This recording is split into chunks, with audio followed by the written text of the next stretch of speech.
Hi everyone, welcome to another video. My name is Cari. Thank you so much for being here. I am coming at you from August in Korea. It's currently a cool day at a whopping 30 degrees. I am making this video in an attempt to summon some autumn vibes because my body needs it. I have my pumpkin spice candle that is the candle I use year round. I'm wearing a sweater. I'm wearing autumnal earrings.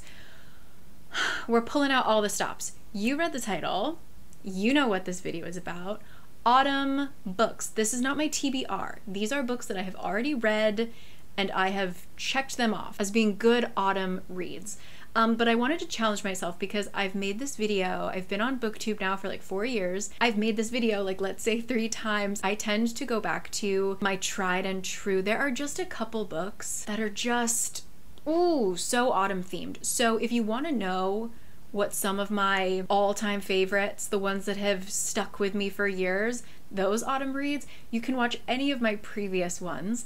For this video, I'm going to attempt to only talk about books that I have read this year and last year, so 23 and 24. And I've got a really good list. I have tried to organize them into slightly more specific categories than just autumn. I'm really happy about it. I also definitely have to pull a couple of them up on Goodreads to read the summary again because I vaguely know, but you know my memory and I am very much the they don't remember what you said, they remember how you made them feel. That's me with books. I remember how they make me feel.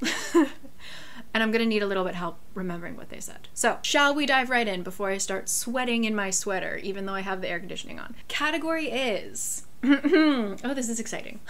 I love autumn. All right, category is back to school. I feel like autumn, very much we are getting back into dark academia or just school settings in general feel very autumnal to me. The first book I will be talking about is Where Sleeping Girls Lie. I was lucky enough to have the arc of this, ate it up. This is by the same author as Ace of Spades, which I also enjoyed, but I find that this one felt much, it had just like an eerier feeling to it, especially because it was like boarding school. We follow our main character named Shade, who has been homeschooled pretty much her entire life. Now I believe it's like her junior year, her 3rd year of high school, and she is going to school. This is a very prestigious boarding school. She's obviously nervous, but she's very excited by the fact that the dorm that she will be staying in looks like a haunted house. Turns out her like student buddy slash guide is also her roommate, and they seem to hit it off really well. She gets introduced to another friend. Like, it seems like first day of school going as well as a first day of school can go, until her roommate disappears. We are now in the middle of a missing persons investigation, with Shade being like the last person who saw her. That's her roommate. And it's a really interesting dynamic because Shade is thrown into this school where there's obviously drama, backstories. A lot of these kids have known each other since kindergarten, but she doesn't know anybody. So we're getting all of these like interesting relationships and all of these social dynamics piece by piece. I just thought the way the story was laid out was so good. Trigger warnings abound. I'm pretty sure they are posted in the front of the book, but it does delve into some very dark topics, so just be aware of that. But it hit every mark in terms of this kind of eerie dark academia, back to school, indoor swimming pools at night, running through the woods. When Sleeping Girls Lie. The next one, I'm cheating a little bit, just a little bit. When you want to talk to me about school settings, dark academia, autumnal vibes, I will have to talk about Ninth House. And the reason that this is only halfway cheating is because I did read Hellbent in 2023. Ninth House is by Leigh Bardugo. Fun fact, it was the first Leigh Bardugo I ever read, and I was confused the entire time. It wasn't until a reread of it preparing for Hellbent that I actually felt like I understood it. And now it's like one of my favorite reads, incredibly atmospheric. Ninth House follows a girl who is attending Yale, and she is part of one of the many secret societies, which Leigh Bardugo went to Yale and was part of a secret society. So is this based on a true story?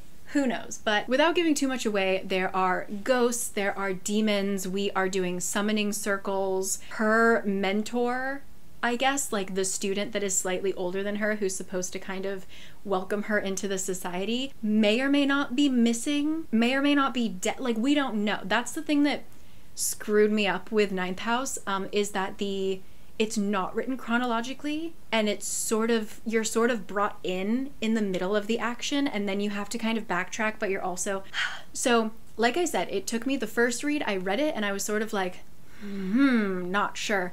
But once you read it again, and then with Hellbent, I loved it. So I know that that's not much of a plot summary, but very much just like Yale in autumn. There's like breaking into libraries, there's haunted houses, there's just, I've talked about it too much already, so I'll keep this brief. But Ninth House, if you haven't given it a try yet, do so.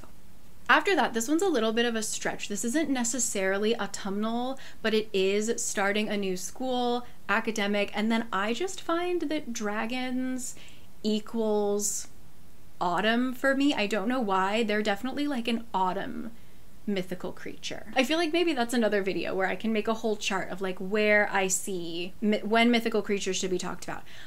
This is a book I've also mentioned a bunch, To Shape a Dragon's Breath. This is about a girl who finds a dragon, and where she is living, dragons have not been seen in a very long time. There are dragons in other parts of the world, but like where she lives, where her family has always lived, and since it's been so long that anyone near her has seen a dragon, her and her brother decide that her best chance of raising this dragon successfully is to go to the largest city that has a dragon academy. And this is a city within the kingdom, empire, country that has been colonizing the land that this girl is indigenous to, right? The reason that a lot of their culture is not allowed to be practiced, these folks, okay? So she reluctantly leaves her home and moves to this big city. And I mentioned this before, but one thing I found interesting about this book is that there isn't a huge central crisis. I think that the books that I tend to read have like one incident or like one thing that we're gonna try and do, you know, like a heist, or there's a mystery we have to solve. Like there is something concentrated. But in this case, it was more character-based and really a study of this experience. And I think now as the series continues, we are going to have some more action and kind of plot-driven stuff. But in this book, it was really just a study of like this world in general and the characters that inhabit this world. And I also mentioned this in my, I think in my mid-year freakout tag, that our main character is so interesting because she doesn't really go on a hero's journey. We don't see these typical character arcs that we see in fantasies because she is who she is. And I think that that's really important. Like the essence of this novel is that she doesn't change. She might like grow naturally as like a person who's experiencing new things. But in terms of her character and what she believes and like right and wrong and things like that, she is herself the whole time. And I found that to be really, like, everything about this book was really refreshing in that. So it's not super dragony. That's like my only big issue with this book is like To Shape a Dragon's Breath, and her dragon was sort of just like a cat that followed her around the whole book. So like I said, I think as the series continues, it will get more plot driven, more dragon heavy, hopefully. But I really loved it. And so if you're looking for something that is fantasy school with really interesting characters and world building, To Shape a Dragon's Breath. I don't think my microphone's picking it up, but it just started pouring. If I don't think about the temperature, it's like gorgeous and blustery outside. See the rain? Yeah, but it also feels like I'm underwater in a jacuzzi. Our final back to school book is one that I read, I think it was just last month, and this is an arc, but I believe the book just came out this month, and that is Don't Let the Forest In. This is, ooh, yeah, this is autumnal. This is creepy forest, boarding school, hallways at night, sneaking out, sitting on the roof. Ooh, how do I start? How do I explain? So we mainly follow Andrew, who this is his second year, I believe, at school. Him and his twin sister Dove, they have moved from Australia. Their dad is super absent, very rich, so basically just like, go to this private school somewhere in the US. Andrew suffers from a lot of like social anxiety. He's struggling with his sexuality. He is just having a generally rough time with school. And so he's really only friends with his sister and then his roommate, Thomas. But there's tension there because the last day of school before summer, he gave Thomas essentially a love confession. And Andrew hasn't heard from Thomas since. So reasonably, he's kind of freaking out. Andrew and Thomas's friendship is really interesting because Thomas is this incredible artist and Andrew is an incredible storyteller. So their friendship basically is just Andrew writing these horribly creepy fairy tales and Thomas illustrating them. They're just kind of inseparable. Thomas is just this tornado of a human, like agent of chaos, and Andrew is just existing, okay? Trying to survive the tornado of Thomas. What happens when they get back to school and something is very off with not just Thomas, but a couple of the other kids. And not only within the school are things weird, but on the outskirts, because the forest starts to kind of entreat on the grounds a little bit. It seems to almost have a mind of its own. I really liked it. I recommend it definitely to people who are fans specifically of Adam and Ronan of the Raven cycle. I didn't love the ending, but I enjoyed the ride to get to the ending, if that makes sense. So definitely if you like a kind of forest that looks back at you and a creepy boarding school in the mountains of Virginia, don't let the forest in. Also really interesting talk about, I don't know if Andrew actually like lands on an exact name or label that he agrees with, but there is ace representation, and I thought it was discussed in a really interesting way, like separating romantic love and kind of physical sexual love, and the struggle of explaining that to people and feeling like your feelings are at war with each other all the time. Dealt with like heavy and complicated and interesting things in a beautiful, dark, and creepy way. Don't let the forest in. And that easily segues us into our next section, which is creepy woods. A creepy forest. What signals autumn more than that? So starting off with another book I've read recently, which is My Throat, an Open Grave. I've mentioned that I think that this is very Ethel Cain coded. We follow a girl who lives in a very small town. I believe it's supposed to be Appalachia. And this small town follows a kind of warped version of Christianity, and it plays a role in every aspect of her life. But there's this kind of fantasy element to it because the town has been suffering from disappearances / kidnappings of very young children, and they believe it's all linked to the god of the forest? Excuse me, the Lord of the Wood. In order to get those children back, they need to sacrifice a sinner to Lord of the Wood. Like, they are sent into this haunted forest and they need to bring the baby back. They need to find the Lord of the Wood, talk to him, convince him to give the children back. And wouldn't you know it, none of those sinners, none of those sacrifices have ever come back. And so when our main character's baby brother goes missing and the townspeople point to her as the sinner, we follow her into the woods. Obviously incredibly dark, read the trigger warnings, but I just loved the setting. I think that maybe the kind of 75% mark, it kind of lost me a little bit, but I thought that the ending, just overall, a really excellent dark book that felt like it had a fairy tale element to it, but actually is heavily, heavily rooted in reality. And yeah, I don't want to give you too much more, but haunted forest, creepy small town, borderlining on a cult, that is My Throat, an Open Grave.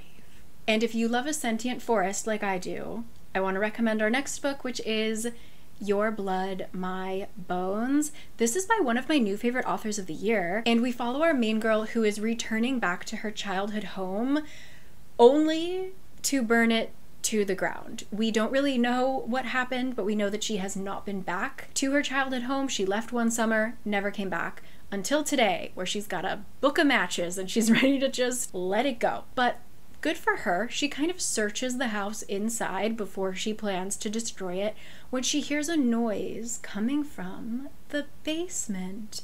And who is there but one of her childhood friends, and he is chained to the wall, which is crazy that he's still alive because no one has been to this house for years. So, care to explain? This is a book that delves into childhood friendship, very much a kind of secret society, Illuminati cult kind of thing going on, a forest that is taking over, weird strangers that can turn into crows and fly away, talking about immortality and love, and just, ooh, it was real juicy. There's also a little bit of like a sentient house as well, like everything's alive or everything's dead. Who knows?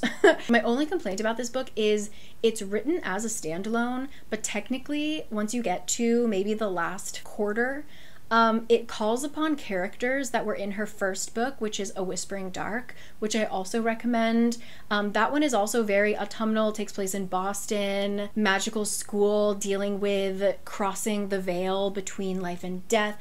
So those characters are in this. I felt like knowing that going in, like I felt like we were in a completely other world, you know? So that was like a little bit of a hiccup for me at the end, but I still did really love Your Blood, My Bones. Just perfect, creepy house, creepy forest, creepy boys. And a girl who's just like, damn it, let me burn my house down, you know? Please. Your Blood, My Bones.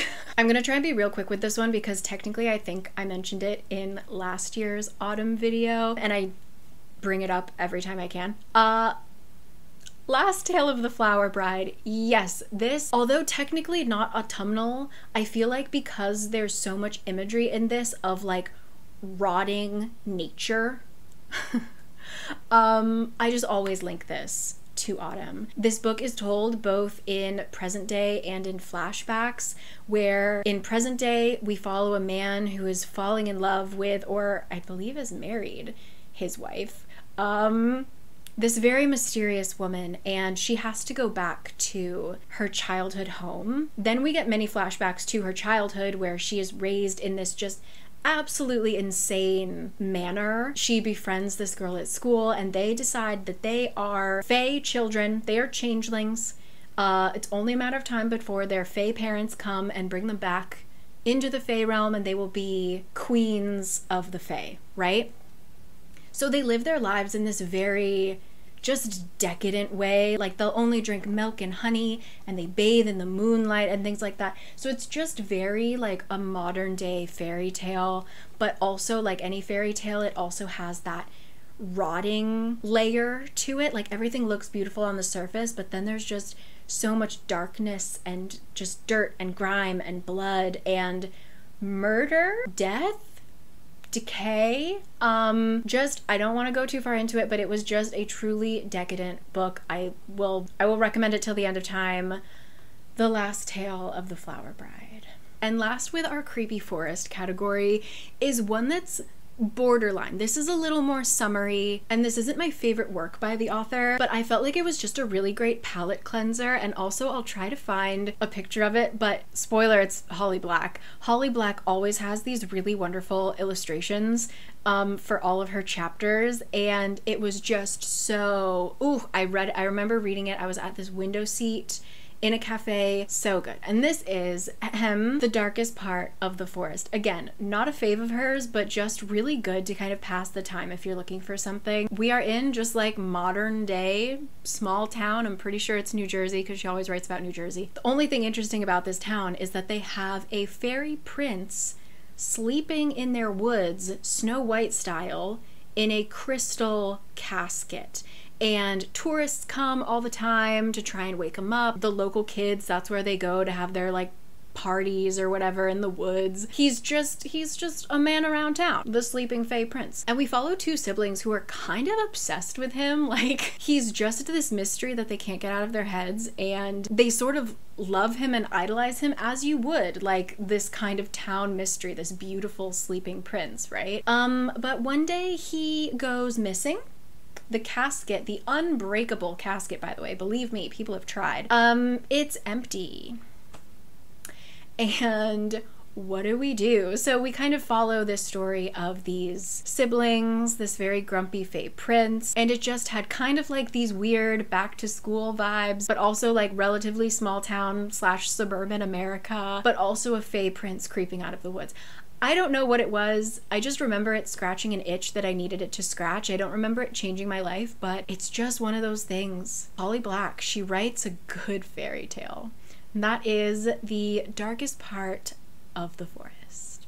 Now diving into our next category, this is actually one of my favorite recent reads. I've talked about it in multiple videos, TikToks, Reels, etc. So I'll keep it brief because I think you only need the tiniest bit of information about this book to convince you to read it. So our next category is vampires. Yes, indeed, we're bringing in the vamps for fall. The first book on our list is This Ravenous Fate. This was a book that I remember seeing the concept of way before it was ever released, and it stuck in my mind. So once it got released, I was like, finally, hands on this thing. We are in Manhattan in the 1920s, the Harlem Renaissance, the Jazz Age. But this New York City also has reapers, aka vampires. We follow two former best friends. One is Elsie, who is the oldest daughter of this steel empire. Her father figured out how to make bullets that kill these reapers, and he's like one of the richest men in the United States at this point. She is the heir to that legacy. And then we have her childhood best friend. Oh, it's not gonna come to me. And then we have her childhood best friend, who is now ex-best friend, Layla, who is a reaper. How did she become a reaper? We don't really know. Why aren't they best friends anymore? Again, unclear. When they team up to solve a string of murders, it's just delectable. This book has so many layers to it. It's also not a standalone, so just be prepared that we have to wait at least another year for this to continue.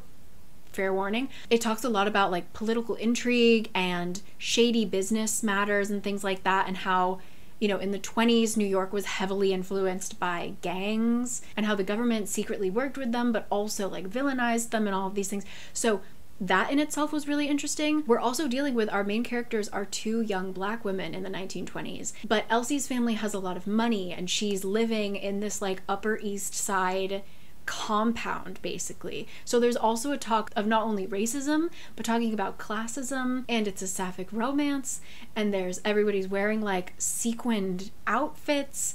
There's a grumpy cat named Hendrix. There are just so many moving parts that I felt like the book isn't incredibly long, but I just felt like I lived in that world for a really long time, if that makes sense. Like, it was built so well and so immersively, and it was so visual that I was in it the whole time. And if I remember correctly, I believe we start at the end of summer and kind of start this little autumn in New York feeling. Just a great debut, and I want more vampire books. Give me all of them. Always. No matter the season. Thank you. That is This Ravenous Fate. Ooh, next up, I have a physical, but where? What the heck? Oh, geez, right at the bottom. Oh no. Come out. Okay. There's a vampire in here. All right, don't correct. If there's not, there is. Yeah, there is. Okay. I want to recommend When Among Crows. I read this as an ARC, and my main complaint about this book is that it's not long enough. It's only 160 something pages. It should be longer. Which strangely, like, okay, I don't know where it is, but I also read another one of her books called The Arch Conspirator, and that was also way too short. Like, Veronica, run with it. Let your story breathe, girl. I so desperately wanted more. This is a urban fantasy. It takes place in Chicago, but the fantastical underworld of Chicago, of course, where we have witches and these ancient godlike beings and vampires. I believe the vampires are in charge of the nightclubs, if I remember correctly. We're breaking a curse. We're breaking a curse. This calls back to a lot of Polish folklore. Our main character is from Poland, and it's discussed a lot about the Polish language and immigrating and the loss of the Polish language and things like that. So there was this callback to all of these just very old folk tales, but you're also like driving around Chicago at night. Like, you've got the streetcars going overhead, you're in these like dark alleys. The vibes off the charts. Again, why wasn't this longer? I just would love to know why. But yeah, this was just wonderful. If it had 100 more pages, I would be satisfied. perhaps, but that is When Among Crows. Oh my gosh. And finally, my final vampire book in this category is one that I don't hear anyone talking about. For the life of me, I don't remember where I heard about it from. Even Googling it is difficult. You have to Google, before I say that, let me look it up. Yeah, there's a movie with the same title. So if you're gonna Google it, is it a, no. Oh my God, there's also a book about it. Jesus. Sorry, everyone. If you want to find it, you have to Google either the author's name, which I have down below or up here.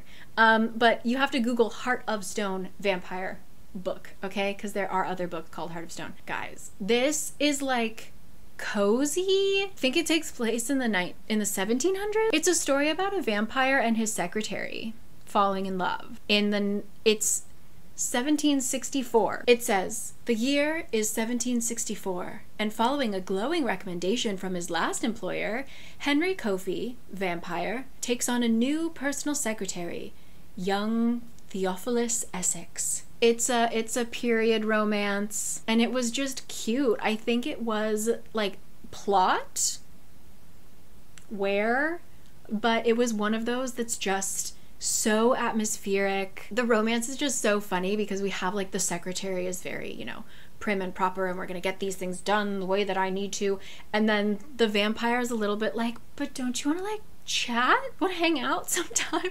It's just, the dynamic is very cute.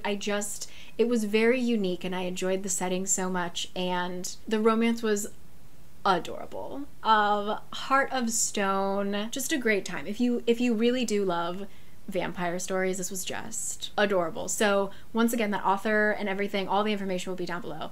It's kind of difficult to find, but she cute. Heart of Stone. For our next category, I gave you creepy forests.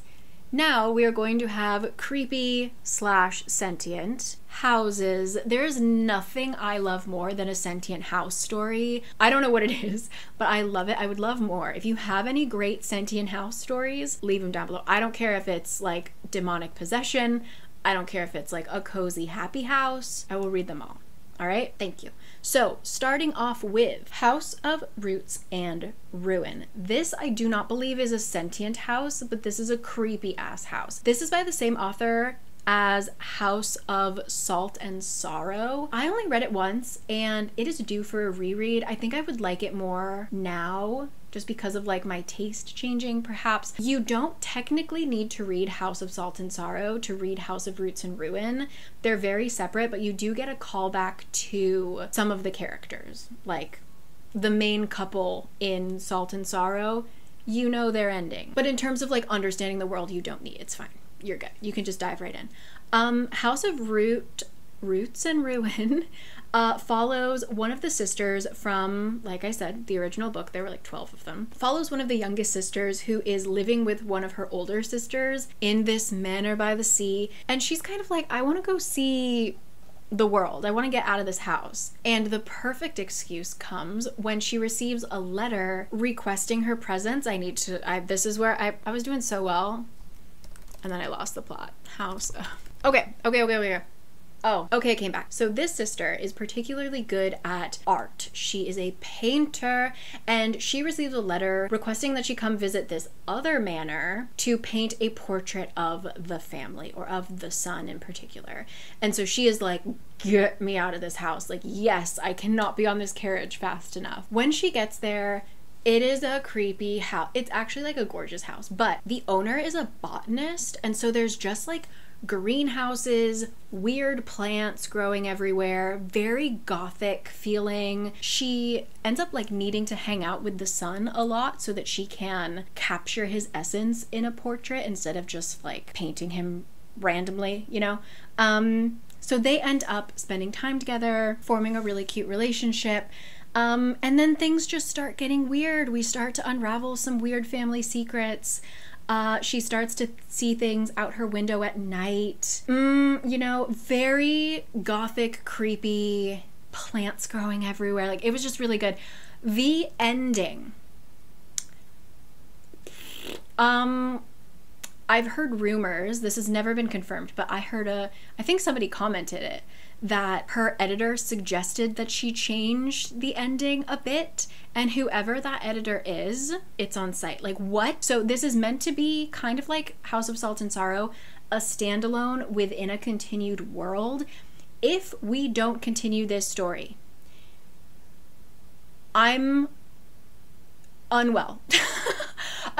I'm just like the balls to do what she did. Yeah, this book is the reason why. Also, oh my god, it's so dark. I'm sorry. Clouds, rain. The lighting is always crazy in my videos, but I feel like just today I'm noticing.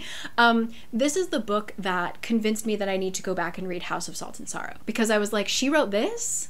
Why didn't I love Salt and Sorrow? And I think it was maybe just like my taste changed. But yeah, not a perfect book, but very atmospheric, very creepy, a house of roots and ruin. Better get a continuation of it.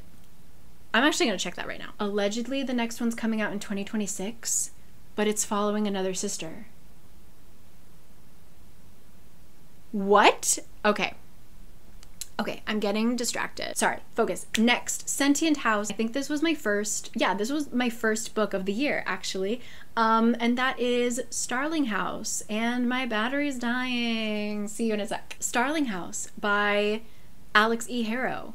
Hit after hit after hit after hit. Starling House is an odd one because I loved the atmosphere and the general concept and the setup, but I wished she went a little deeper into the actual character relationship. After I kind of like let myself calm down from enjoying, it was a full, like, I was into it, a fully enjoyable read. But upon reflection, I was sort of like, but I didn't really feel the connection. I think that our main character's connection with the house is stronger than the connection with the other main human.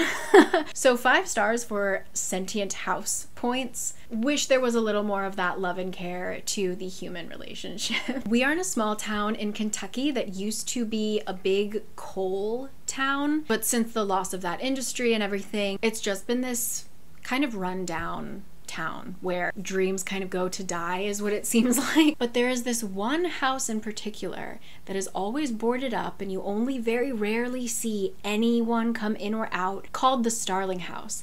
And our main character, who has grown up in this town, has always felt kind of called to it.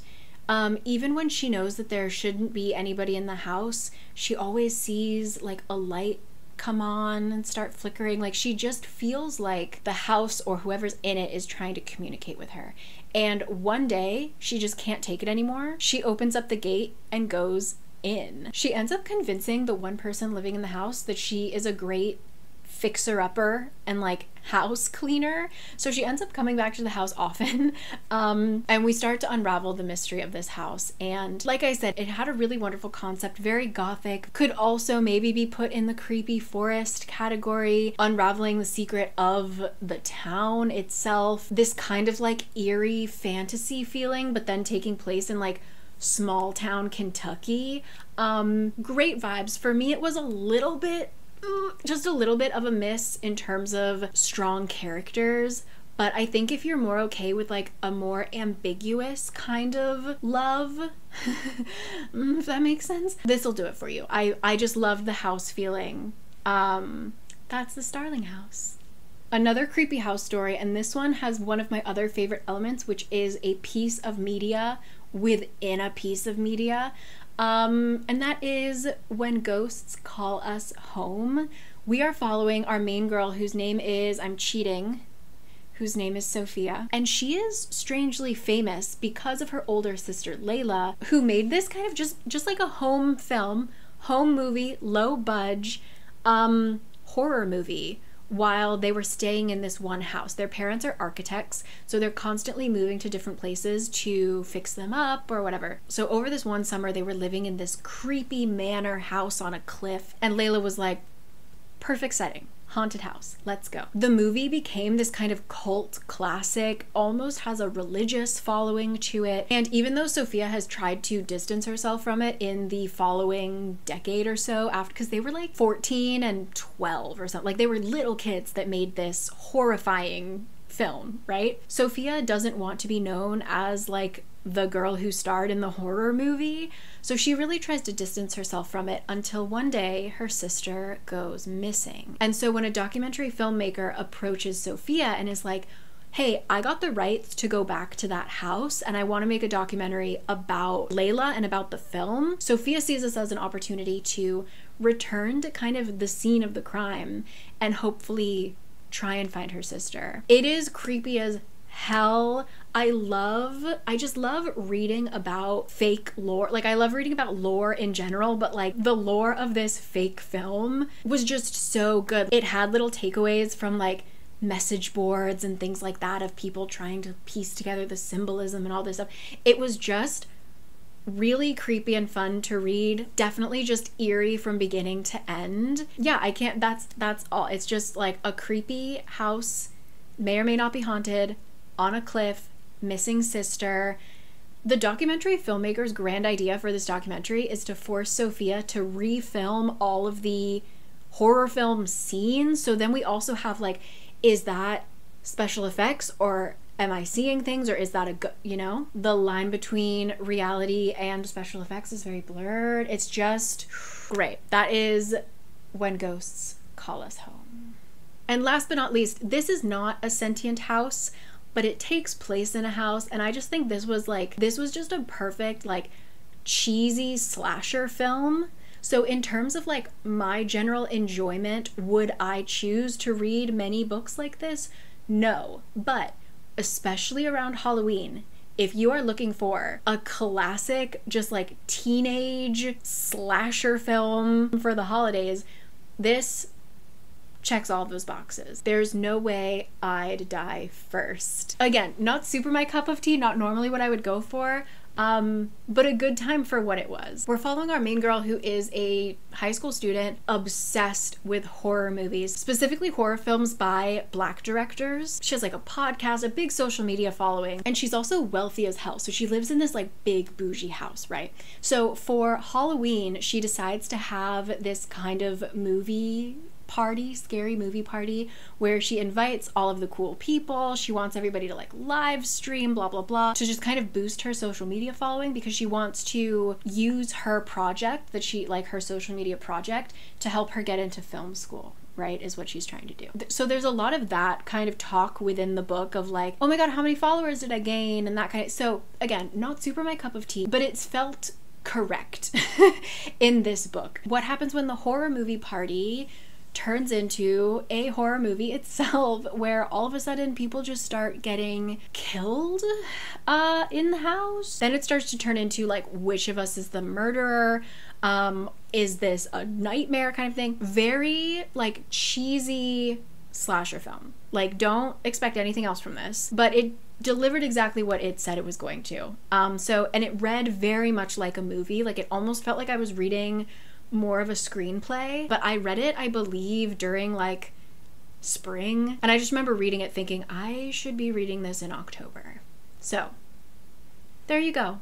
There's no way I'd die first. And now we have reached our final category, which is family secrets. And we're starting off with one that I think kind of straddles the summer-autumn divide, and that is the unmaking of June Farrow. This was a pleasant surprise because I really like Adrienne Young, but I found that I didn't love her adult work. I love Fable and Namesake so much. Her young adult fantasy pirate-y kind of duology, loved. But her adult work was sort of just like, okay to me.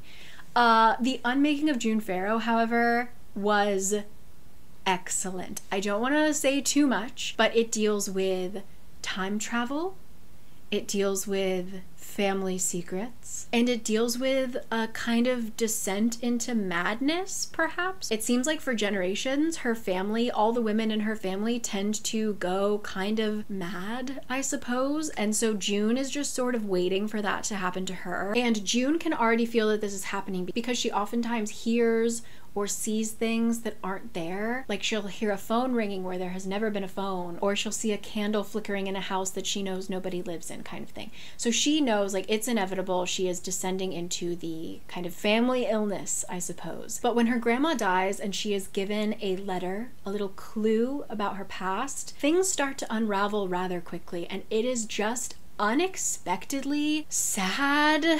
Again, there's just this beautiful time travel element to it, and it's just, I really liked it, guys. I only read it once. I read it, I guess, last year, but even thinking about it now, my heart squeezes a little bit, you know? Very, like, took me by surprise. I went in with relatively low expectations, and it was beautiful. So if you like reading about small towns, family, time travel, that is The Unmaking of June Farrow. Next up, one of my favorite reads of the year. Hands down, loved. This is Our Hideous Progeny. This is inspired by Frankenstein, and it is excellent. So we are a generation later after Dr. Frankenstein's niece, his great niece. I think it might be his great niece. Yeah, so we're 2 generations after Dr. Frankenstein. And our main girl is also a scientist. She is married to a scientist. Together they work on like scientific discoveries, and she does a lot of the illustrating and things like that. They're very much a part of the kind of science world, and this is taking place in the 1850s in London. So they're a part of this kind of like revolutionary time in the science world, right? But they're also not making any money. So the husband and wife kind of look at each other and they're like, we've got to make some kind of discovery to put us on the map. Like we have to, in order to get any funding, we need to have something to stand on. You know, we have to have discovered something, and desperate times call for desperate measures. So our main girl, whose name is, oh, Mary, that makes sense. So she's like, you know, my great uncle, Victor Frankenstein, had these crazy journals, and they look like the writings of a madman. But what if he did it? What if he succeeded? And what if we could do it too?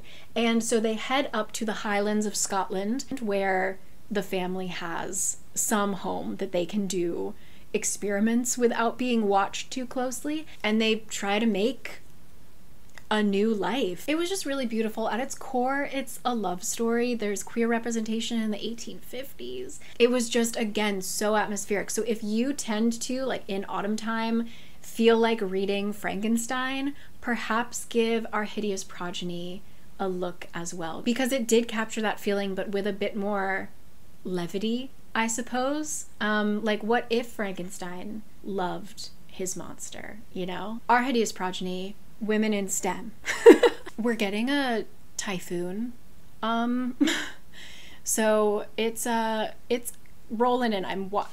Once again, I will show you just how fast. This is not a... Do you see how fast those clouds are moving? I'm trying to remain still. Anyway, the wind is kind of wild right now. Anyway, back to our family secrets. I would like to recommend Blood Debts, and leave it to me to just find out that the second book came out. It came out in April. God, I'm so behind. Okay, so I've only read the first book. But yeah, this is Blood Debts. This takes place in New Orleans. We are following a couple families that come from a long line of magic practitioners, and we follow, I believe they're twins. If not, they're just brother and sister. But we follow these siblings who, one gave up magic. One was like, screw this, I'm done. And the other remained part of that world. But they have to team up to figure out who has cursed their mother, and as a result, their whole family. Something, I just love the vibes. There's a huge portion of the book that takes place on like one of those big boats. I can't explain. There's like a big, they're on a large boat, and I don't know, something about that. The wind scared me. Okay. It has a lot of really dark themes though, so be aware before going in. I love when a magical world is tied so strongly to family, and this one just did it really well. Also, excellent queer representation in this one, and I just have such a vague memory of the actual plot, but this is another one that I just remember the vibes really well. A lot of like tension between all of the magical families, tension between magical people and non-magical people on a backdrop of New Orleans. Just, oof. So yeah, I have to read the second one. The second one is Blood Justice, and now my TBR just got longer, so but yeah, blood debts, magic, secrets, mystery, New Orleans.